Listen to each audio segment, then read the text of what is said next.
From Erie News Now, this is a breaking news special report.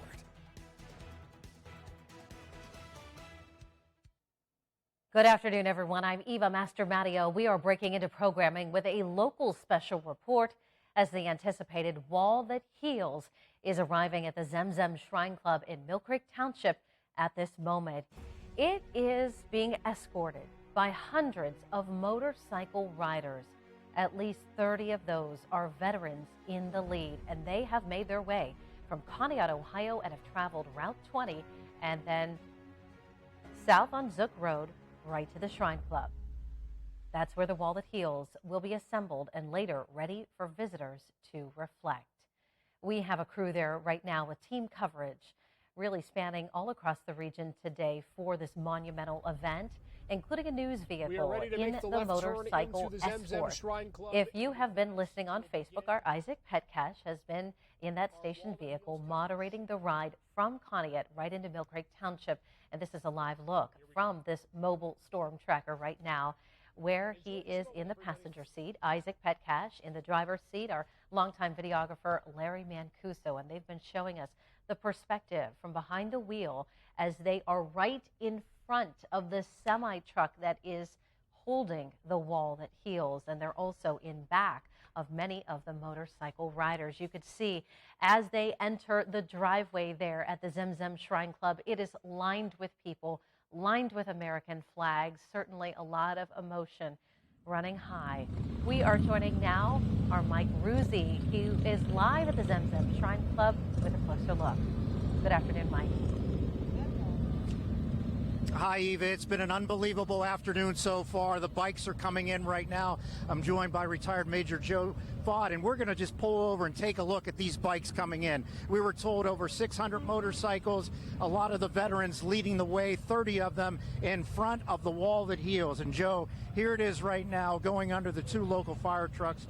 West Ridge part of this today as well. Well, what an exciting event. I mean, to actually see that the wall's here, the escort bringing it in, the motorcycles, Erie County should be really proud of itself. This is quite a reception.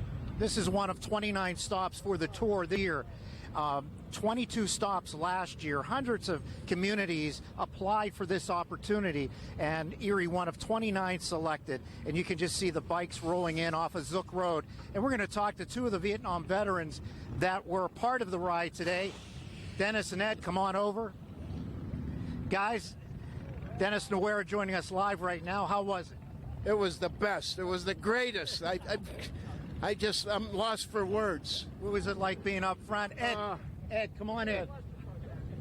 What was it like being up front for this ride? It was great. It really was. I was really impressed with Gerard and all the small ones. Oh, Fairview was fantastic. The kids were out yelling and screaming USA.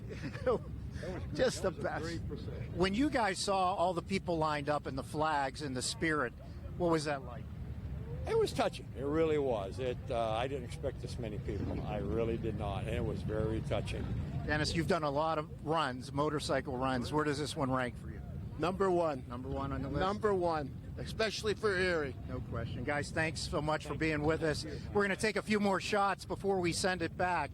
Joe, come on back over, and you can just see the stream, Eva, these motorcycles coming in. I was told that it took almost 10 minutes for start to finish once they got going in Conneaut, and it's an amazing sight to see here. There's cars lined all above on Zook Road checking everything out. Hundreds of people here were waiting ahead of time, and Joe, this is an incredible sight to see. Well, it is. I mean, to see the support, to see it very visually. You talked about earlier how it felt like game day. Well, it feels like game is here. That the game has brought itself to Erie, Pennsylvania, and that the Wall That Heals has made quite an interest. And hopefully over the course of this Memorial Day weekend, a lot of people get a chance to come out and visit the wall and have it do what it's supposed to do, and that is heal. So it's great to have this underway. And to be able to pull this off, our great sponsors, UPMC Health Plan, Bayfront Benefit Solutions, and of course the International Brotherhood of Electrical Workers 56. They all have done a great job of putting this together and backing us throughout this now. All the motorcycles still rolling in. It's going to take some time for everybody, Eva, to get lined up. So that does it for now from the Zemzem Shrine Club. Much more to come throughout the night on Erie News Now as we continue to bring you the Wall That Heals from the Zemzem Shrine Club. Now back to you. Our Mike Ruzzi live in Mill Creek Township this afternoon. So much to capture, so many stories to tell tonight and over the course of the next few days. As again, the estimation to get that wall up is supposed to take 6 to 8 hours. But as our Isaac Petcash had said when he was en route to Mill Creek from Conneaut, he thinks that it might take a little bit less based on the amount of people who have turned out to volunteer and get that wall set up. We appreciate you staying with us here on Erie News Now for this special local report. Again, we have much more coming up tonight starting at 5 here on Erie News Now. We return you to regular programming.